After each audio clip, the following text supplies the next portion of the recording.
Oh so close, yet still oh so far.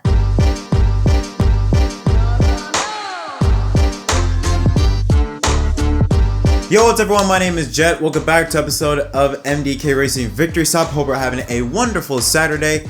Yes, we are back doing the Xfinity series. If you saw the race day video, like I said, we will be covering the Xfinity series for the final 4 races of the season.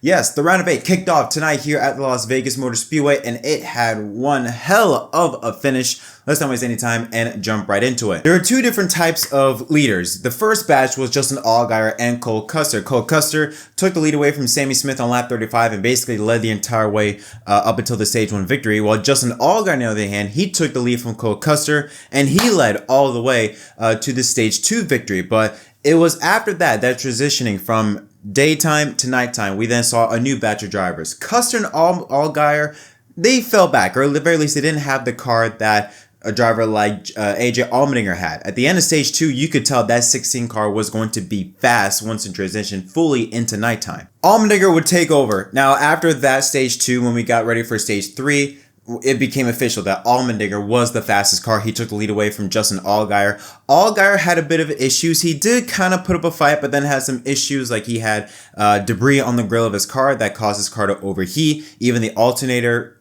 cut out because the car was overheating so much. Luckily, with the lap car, he's able to get that sorted out. But it seemed as though that nobody could touch Allmendinger, except for Ryan Sieg in the 28 car. Now, Ryan Sieg, they brought the same car that they brought at Texas earlier in the year when they lost it by 2/1000 of a second. And in those closing laps, that car was super fast. And you just knew that Sieg was faster than Allmendinger. But he had such a big gap that he just needed to erase to be able to catch up to AJ and pass him. And it seems as though that if he was able to get by the 16 car, which 29 laps ago, Ryan Sieg's sibling, Kyle Sieg, brought out the caution when he spun on the front straightaway. And that basically was a gift given to Ryan Sieg because we knew that he had the faster car than Allmendinger, and he didn't have to overcome that large deficit that AJ had on him, and it was going to be a straight up dogfight. Allmendinger got a great launch on that restart. Sieg lost some spots, but over time, he was able to get those spots back, got by Chandler Smith for second place, and it was going to be a dogfight between the 16 and the 28 in the closing laps. You knew AJ was slower. I mean, Sieg was just able to wrap the bottom of that car. He just had a much tighter radius in the corner compared to AJ, who took a much more wider entrance in the corners. And Sieg was just able to eat away at Allmendinger's lead like that. Even at one point, Sieg got underneath Allmendinger. The two was side by side for the lead for a good portion in turns 1 and 2, but Sieg lost it, somehow was able to save it, rack it up, and that gave AJ a little bit of breathing room. But like I said, Sieg was much faster. Even though he had that mess up there, nearly lost the car, didn't take much long for him to gather back up, to get back up, and charge AJ once again, and he was right on AJ's tail when Sammy Smith was shown on the camera, him slow off the racetrack, losing power. Officially, the car cuts off. He was not able to get back on the pit road. Caution comes out, sending us into basically a green-white checkered finish, a 2-lap shootout between Allmendinger and Sieg. On the restart, Allmendinger got a good launch, but was not able to really pull away from Sieg. Sieg got a great launch off of turns 1 and 2 to be able to settle in second place. And it seems as though that it was going to be a fantastic final lap finish. On the final lap, Sieg got a great run off of turns 1 and 2, setting up for the final lap dash on the final corner, but Allmendinger would not be denied, was able to hold his ground and hold off Ryan Sieg to win at Las Vegas for his 18th career Xfinity Series win, his first win since last year at Nashville, I believe, when he ran in a part-time schedule. But most importantly, AJ Allmendinger becomes the first of 4 drivers to lock himself into the championship 4 at Phoenix. Here's a look at the race results here. So AJ Allmendinger wins, leading 102 of the 201 laps. Once again, Ryan Sieg in second place. I mean, that man, he drove his guts out, had a super fast car, just like in Texas.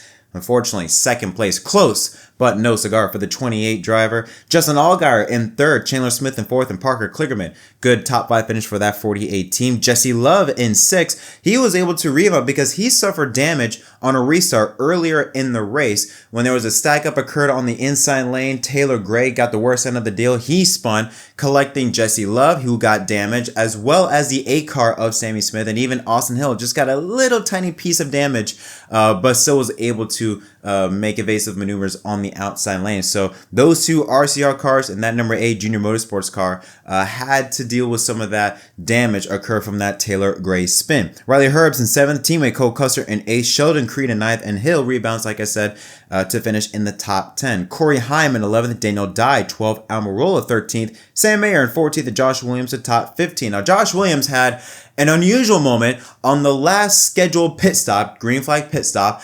The camera showed Josh Williams getting his pit service done, and the fueler the cap was not closed. The cap was just open, and you just saw gushes, tons of fuel just pour out of the Sunoco gas tank onto the ground. Luckily, that caution came out. That set us into that green-white checker that I'm pretty sure they probably came back on the pit road to refuel the car a little bit maybe. But so much fuel came out of the car.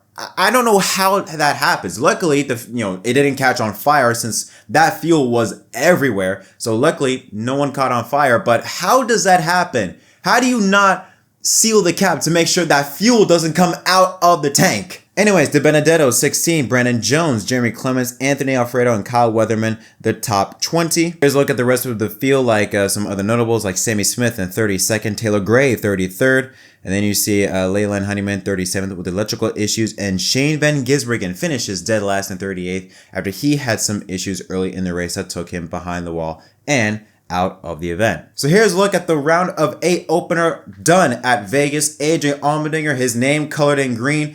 He will be racing for a championship at Phoenix in 3 weeks' time. Second place is Justin Allgaier plus 32. Cole Custer, the defending champion, at plus 16. And Chandler Smith holds the final spot at the moment, 8 points ahead of Austin Hill.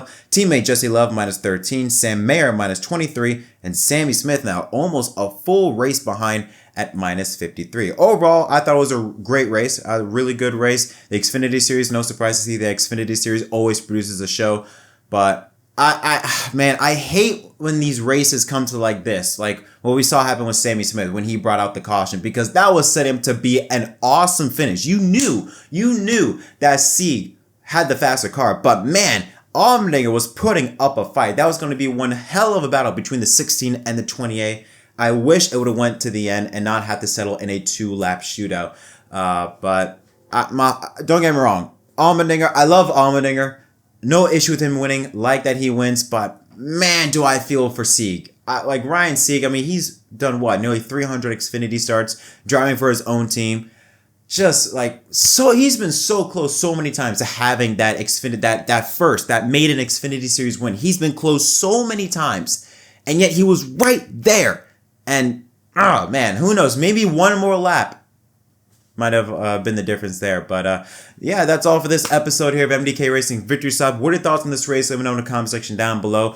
Don't forget, tomorrow morning, Sunday morning, make sure you return here to this channel, I think at 11 a.m. Eastern Time, as we preview the South Point 400 for the NASCAR Cup Series as they open their round of 8 in the NASCAR playoffs. And make sure you be on the lookout for that. Until next time, my name is Jet from MDK. Thank you so much for watching. Don't forget to leave a like and subscribe for more content, and I'll see y'all tomorrow.